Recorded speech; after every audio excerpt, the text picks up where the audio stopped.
থাম্বনেলটা দেখেই নিশ্চয়ই শক লেগেছে, তাই তো?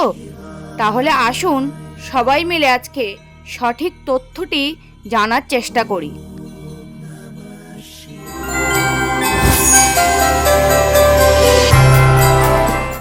আজ জানব শিবলিঙ্গ আসলে কি, কেন ভগবান শিবকে লিঙ্গ রূপে পুজো করা হয়।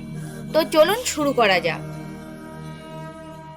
আমাদের হিন্দু ধর্মে ব্রহ্মা, বিষ্ণু, মহেশ্বর এই তিন দেবতাকেই প্রধান বলে মানা হয়।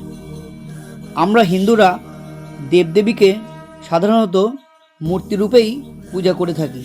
কিন্তু ভগবান শিবের কখনো মূর্তি পূজা হয় না, বরং এক অদ্ভুত রূপে তার পূজা করা হয়ে থাকে, যাকে আমরা সবাই শিবলিঙ্গ নামে জানি। সংস্কৃত ভাষায় এই লিঙ্গ শব্দের অর্থ হলো প্রতীক বা সিম্বল। তাই শিবলিঙ্গ ভগবান শিবের নিরাকার অস্তিত্বকেই প্রকাশ করে এবং সমস্ত বিশ্ব ব্রহ্মাণ্ড এবং তার বাইরের শক্তিকে চিহ্নিত করে। এমন উৎস বা আকার নেই যার মাধ্যমে ভগবান শিবকে প্রকাশ করা যেতে পারে। বৈদিক যুগে কোনো মূর্তি পূজা করা হতো না, কিন্তু যখন ধীরে ধীরে মূর্তি পূজা শুরু হলো, তখন ভগবান শিবকে পূজা করার জন্য শিবলিঙ্গ সৃষ্টি করা হলো। শিব শব্দের অর্থ হলো মঙ্গল বা শুভ, আর লিঙ্গ শব্দের অর্থ হলো প্রতীক বা চিহ্ন। এবার যদি আমরা শিবলিঙ্গের গঠন ভালো করে দেখি, তাহলে দেখব শিবলিঙ্গের তিনটি ভাগ। নিচের ভাগ, যেটি সর্বদাই ভূমিকে স্পর্শ করে থাকে, সেটি ভূমিভাগম বা ব্রহ্মভাগম নামে পরিচিত। মধ্যভাগ, যেটি আসলে একটা আসন, এটি বিষ্ণুভাগম বা পীঠম নামে পরিচিত। এখানে শিবলিঙ্গকে অভিষেক করার জন্য ঢালা দুধ বা জল যাওয়ার জন্য একটা পথ থাকে। আর শিবলিঙ্গের উপরিভাগ একটা ডিমের মতো, যা আসলে বিশ্ব ব্রহ্মাণ্ডের প্রতীক। একে পূজাভাগম বা শিবভাগম বলা হয়।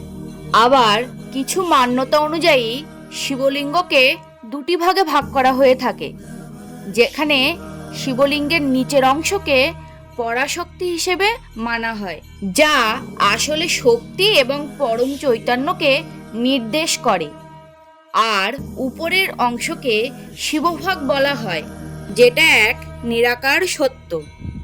আর পীঠম এমন এক সর্বোচ্চ শক্তি যা শিবভাগকে ধরে রাখে।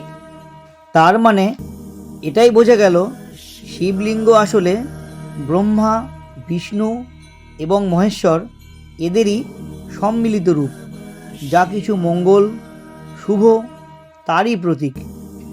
অথচ কিছু পাশ্চাত্যের পণ্ডিত এর আকারকে মানুষের কাছে ভুলভাবে ব্যাখ্যা করেছেন। আর আমাদের হিন্দু ধর্মেও বেশ কিছু মানুষ অন্য এক গল্প বানিয়ে পুংলিঙ্গ ও স্ত্রীলিঙ্গের সাথে গুলিয়ে ভুল প্রচার করেছেন, যেখানে ভগবান শিবকে নিরাকার রূপে বর্ণনা করা হয়েছে। কি করে তাকে মানুষের জননেন্দ্রিয়ের সাথে তুলনা করা যেতে পারে, ভাবলেই অদ্ভুত বলে মনে হয়। সেজন্যই স্বামী বিবেকানন্দ শিবলিঙ্গকে চিরন্তন ব্রহ্মের রূপে বর্ণনা করেছিলেন। তাই সবার কাছে অনুরোধ, দয়া করে সঠিক তথ্যটি জানার চেষ্টা করুন। আমাদের বৈদিক সাহিত্য এবং সংস্কৃতিকে জানলে এই ভ্রান্ত ধারণা কেটে যাবে বলেই আশা করি।